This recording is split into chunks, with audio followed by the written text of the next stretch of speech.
નમસ્કાર દર્શક મિત્રો, JK24/7 ફેસબુક પેજમાં આપનું સ્વાગત છે। આવતીકાલે સુરતમાં ઈદ એ મિલાદની ઉજવણી થવા જઈ રહી છે, જેના લીધે આજરોજ સુરત પોલીસ દ્વારા એક ફ્લેગ માર્ચનું આયોજન કરવામાં આવ્યું છે।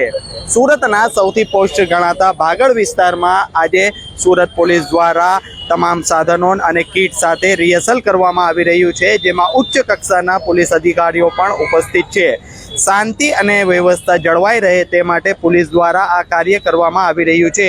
ગઈકાલે સુરત પોલીસ કમિશનરના નેજા હેઠળ એક શાંતિ સમિતિની બેઠક પણ મળી હતી, જેમાં મોટું જુલુસ ભાગળ વિસ્તારમાંથી નહીં કાઢવાનો નિર્ણય શાંતિ સમિતિ અને ઈદે મિલાદુન્નબી કમિટી દ્વારા કરવામાં આવ્યું હતું અને શહેરના પોલીસ સ્ટેશનના હદ વિસ્તારમાંથી પોલીસ સ્ટેશનની જ પરમિશન લઈને તેમના જ હદ વિસ્તારમાં જુલુસ કાઢવાની નિર્ણય લેવામાં આવ્યો હતો। આપણી સાથે અધિકારીઓ પણ ઉપસ્થિત છે, આપણે જાણવાનો પ્રયત્ન કરીશું કે કઈ રીતના તૈયારીઓ હાથ ધરાય છે। જી સાહેબ।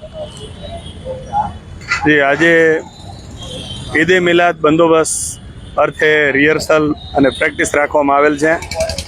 એના માટે સુસજ્જ ટીમો, શાંતિ અને એકતાનો ભાઈચારો જળવાઈ રહે તે માટે કોઈ પણ અનિચ્છનીય બનાવ ન બને તેના માટેનો અત્યારે બંદોબસ્ત ગોઠવવામાં આવેલ છે અને આજે રિહર્સલ પ્રેક્ટિસ કરવામાં આવશે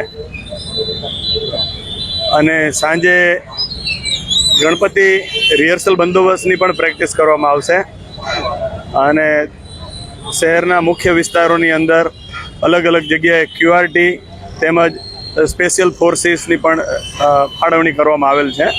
તે અત્યારે રિહર્સલની પ્રેક્ટિસ માટે બધા સજ્જ છે। ફોજ કયા વિસ્તારોમાં રિહર્સલ કરાઈ રહ્યું છે?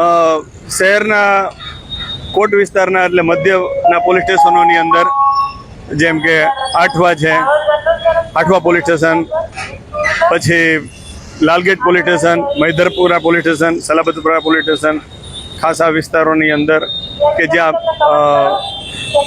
મિક્સ વસ્તી રહે છે, ત્યાં કોઈ અનિચ્છનીય બનાવ નહીં બને તેના માટેની તકેદારીના ભાગરૂપે અત્યારે રિહર્સલ પ્રેક્ટિસ રાખવામાં આવેલ છે। જી, તો આમ સુરત પોલીસ દ્વારા જણાવવામાં આવી રહ્યું છે કે કોટ વિસ્તારોમાં તેમજ અસંવેદનશીલ વિસ્તારોમાં પોલીસ દ્વારા સઘન પેટ્રોલિંગ હાથ ધરવામાં આવી છે। જો કે સુરત પોલીસ કમિશનર દ્વારા ગઈકાલે જણાવવામાં આવ્યું હતું કે 15,000 જેટલા પોલીસ કર્મીઓ સમગ્ર તહેવાર દરમિયાન તૈનાત રહેશે, જેમાં ધાબાઓ ઉપરથી પણ લોકોની ઉપર નજર રાખવામાં આવશે, ડ્રોન કેમેરાથી લોકોની ઉપર નજર રાખવામાં આવશે અને શાંતિ જળવાઈ રહે તે માટે તમામ પ્રયાસો પણ હાથ ધરવામાં આવશે। કેમેરા પર્સન સાથે પરવેશ કુરેશી, JK24/7 ન્યૂઝ, સુરત।